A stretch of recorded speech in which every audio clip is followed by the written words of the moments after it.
angels, and welcome back to my channel. I know it's been forever, but welcome. If you're new here, I'm Aaliyah, and over on this side of YouTube we do Christian things, we do mommy things, we do everything lifestyle. And today is going to be a video which is a letter to every single mother this Father's Day. We're not bashing dads, that's what we're not gonna do. So we're gonna start off by saying happy Father's Day. So to my dad, happy Father's Day. To my brother, happy Father's Day. To my uncle, happy Father's Day. To my child's dad, happy Father's Day. To my son, to my son's dad, happy Father's Day. Disclaimer, my son don't actually exist. I literally probably won't give birth to my son till 2025, but just in advance I just want to thank his dad and celebrate him today, because I know he's going to be the best dad to not only my son but to Z, and I know he's going to be like the best husband. So big up you, babe. I love you so much.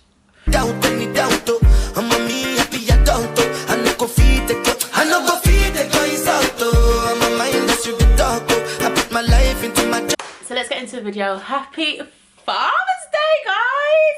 Like, I just think, you know, to be a dad is such a blessing. To bring life into the world is such a blessing. And to the men that actually do stand up, let's stand up. To the men that actually stand up and do right by their kids, like, you that deserve to be celebrated 10 times over. Even though we're not gonna sit and applaud a fish for swimming, it's amazing what you guys are doing, and I swear there's nothing I love seeing more than a daddy son duo or daddy daughter duo that are just like locked in, you know. So happy Father's Day.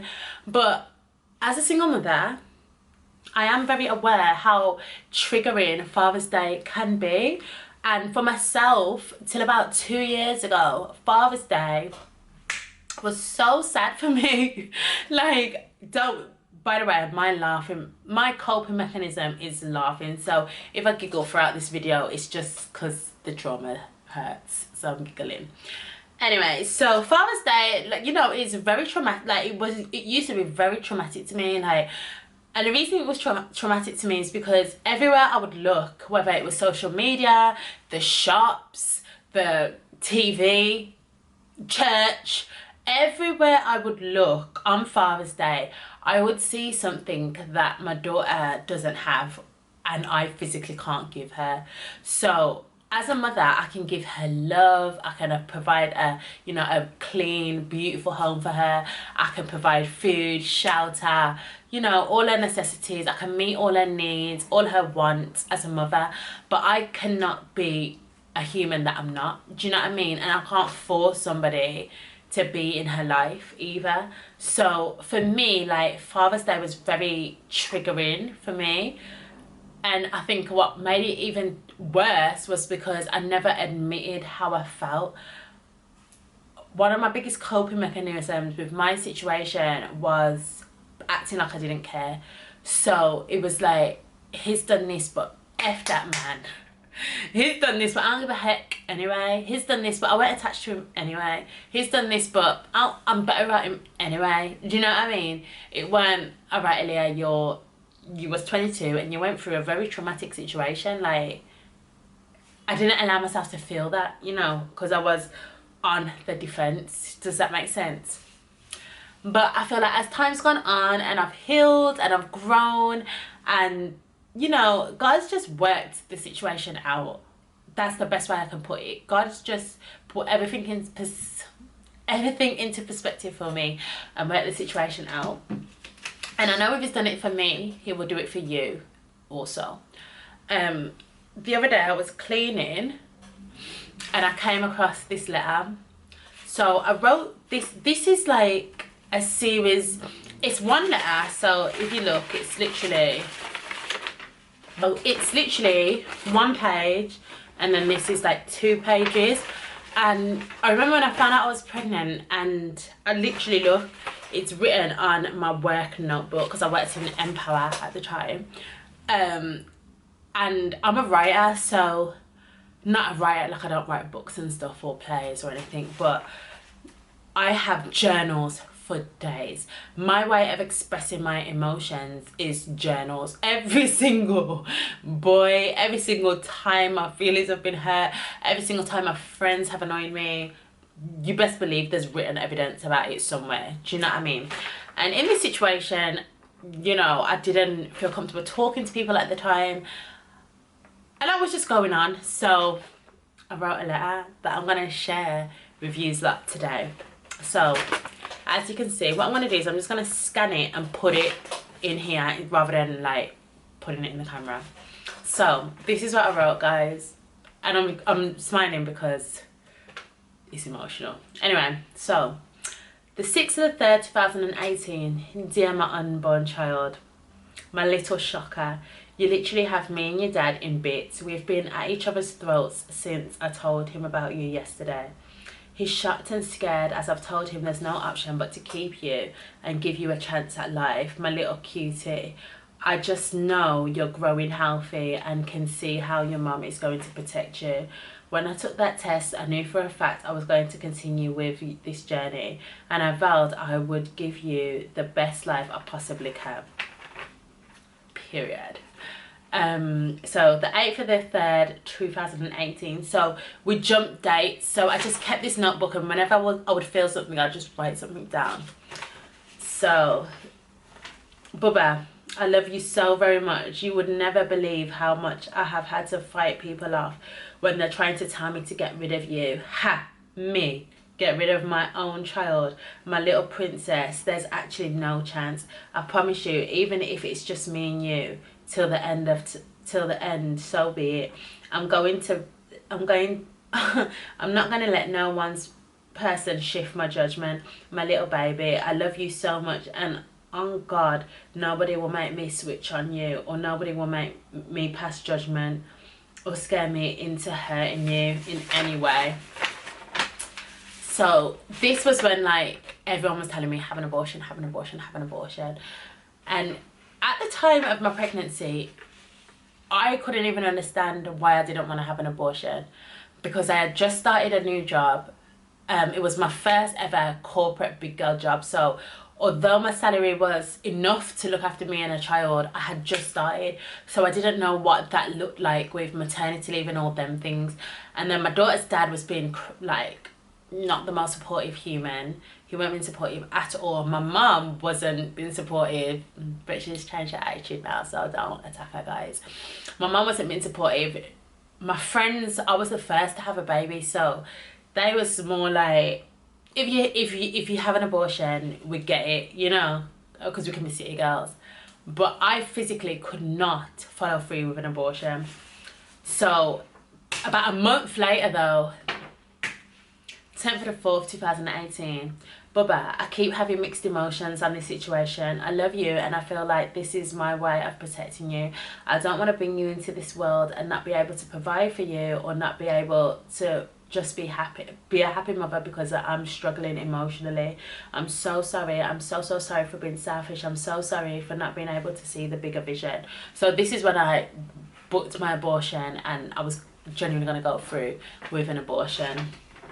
Then the 2 days later, 12th of the 4th 2018, Bubby, you know you're not leaving my room till your due date, right? I was having a bit of a moment, but you are my child and I am your mother, so just continue to grow into the beautiful child you are about to become, and let me worry about the rest.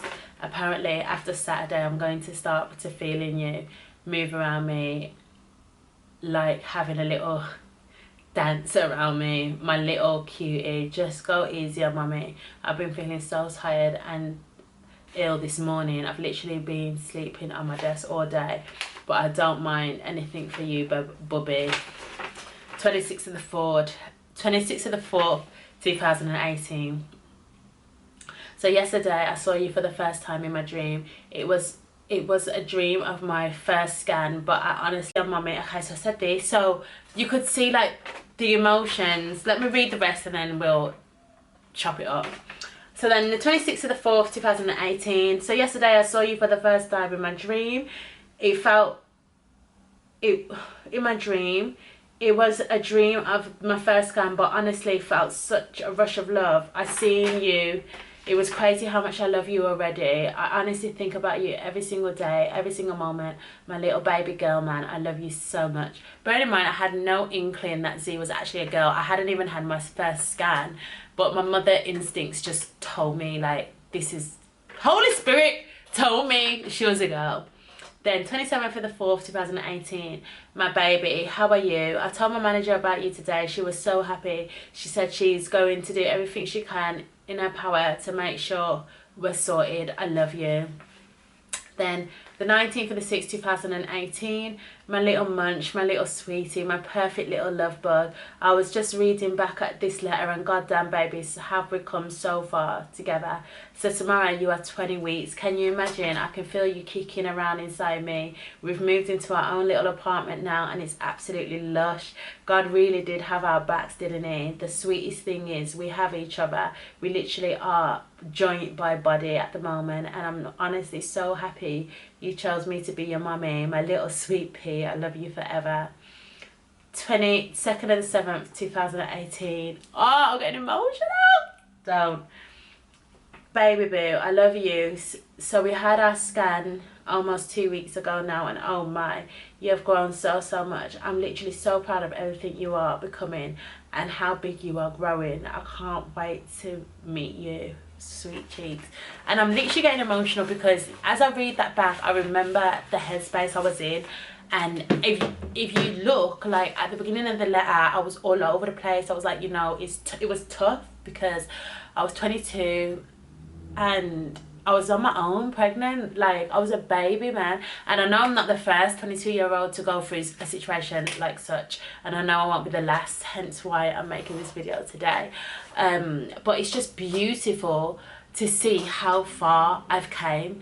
And obviously Father's Day, it's not easy. I think for me it was a very triggering day because, as I said earlier, it just highlighted the absence of Z's dad. Do you know what I mean? Or not even the absence of Z's dad personally, but the absence of Z not having a dad. And I feel like obviously if I was married and we're celebrating my husband, it's a different story. But it's like when all Z's peers, all her classmates are writing Father's Day cards and whatnot, it was tough. Like, it was tough. And I even had to speak to her teachers and be like, obviously Z's dad's not in her life, so you know, with this Father's Day cards, just be easy, like tweak it a little bit, just make it for me or make it for her uncle. Like, I don't want you to make it very apparent that everyone else is making Father's Day cards and Z don't have one to make. Do you know what I mean? So there was them conversations that I had to have. But you know, throughout the 5 years that I've done it on my own, God has been so faithful. God has brought us through. God has carried us through. And I know God will do the same for you. Like, I know if you're watching this and you're feeling some type of way, you know, just turn that, don't be bitter. Do you know what I mean? I know it's so cliche, but we've got to be better for the kids. We've got to be better. Like, I look at Z sometimes and she's the spitting image of her dad. Imagine if I had any bitterness towards her dad, I would take that out on Z, like subconsciously, because it's like she's a miniature him, you know? So it's just like, God wouldn't give you more than you could bear. And for so long, I was just like, God, I was literally with someone that loved me to death. How come you didn't make me get pregnant for them? Do you know what I mean? Like, at the time I got pregnant with Z, still to this day, but I'm a person that I can have any man I want. Let's not to be vain, but you know, respect my thing a little bit. Like, I can have any man I want. Why the one I got pregnant for? Why did the situation have to go so left? I had so many questions. I cried out to God. There's times when, like, I just didn't understand it and I cried out to God. I would sob to God. Do you know what I mean? And God weren't giving me no answers for so long. God wouldn't even talk to me about my daughter's dad. He wouldn't even say a word. Do you know what I mean? But I just have to blindly walk in faith and know that, you know, it's going to work out. And it has. Like, me and Z are not your most traditional family. Like, Z weren't born into a married family. She wasn't. But she's still the happiest little girl. She still loves Jesus. She's still so clever. She's still so well-mannered. Do you know what I mean? There's so much positive traits that Z carries with and without, like, not with, but, you know, even being in a one-parent household. Do you know what I mean? So, you know, to the mums out there, it's gonna be fine. Everything's gonna work out, and I'm living proof, genuinely living proof. And the beauty is we're 5 years down the line and God hasn't even blown our minds yet. But I promise you, one sec guys, because I'm running out of memory, 1 second. Yeah, God hasn't even, I don't even think we're like a quarter way of mine and Zee's journey. Do you know what I mean? I don't even think we've even tapped in to what God's about to do in our life. But one thing I do know is he's been faithful, and if he can do it for me, he can do it for you. Do you know what I mean? It's a tough day that we have to go through on Father's Day, but he wouldn't give you wouldn't have more on your plate than you could bear. It's gonna be fine. Like, it's genuinely gonna be fine. That I can sit here today and I can genuinely say 5 years down the line, I'm so happy, I'm so healed, Zee's so happy, Zee's healed. We don't have a victim mindset in this house. You know, what happened and it was tough, it was sad, but we got through it, period. We got through it. Do you know what I mean? And God forbid, please, my second baby dad, like my son's dad, please just come and love me properly, please. Like there's no way we'll go through it again. And that's the beauty of it. Do you know what I mean? Learn the lesson and keep on going, keep on pushing. Do you know what I mean, ladies? But yeah, happy Father's Day to all you fathers. We still want to honour you, we still love you and respect you, and we're happy for what you're doing in your kids' lives. So all you present fathers, like, you're amazing. Thank you for actually going against the odds and doing right by your child. Not even going against the odds, because why is that the odds? Stop it. But thank you for doing right by your child. Thank you for supporting your child's mother, for being amazing, etc, etc. But yeah, I'm going to bed. So yeah, to you fathers that are present, that are doing your thing, that are loving on your children, regardless how you feel towards your child's mother, regardless to how you felt when you found out you was about to have a baby, for you guys that have stepped up, you're heroes. You're your kids' heroes. And yeah, have a beautiful day. Love you. Bye.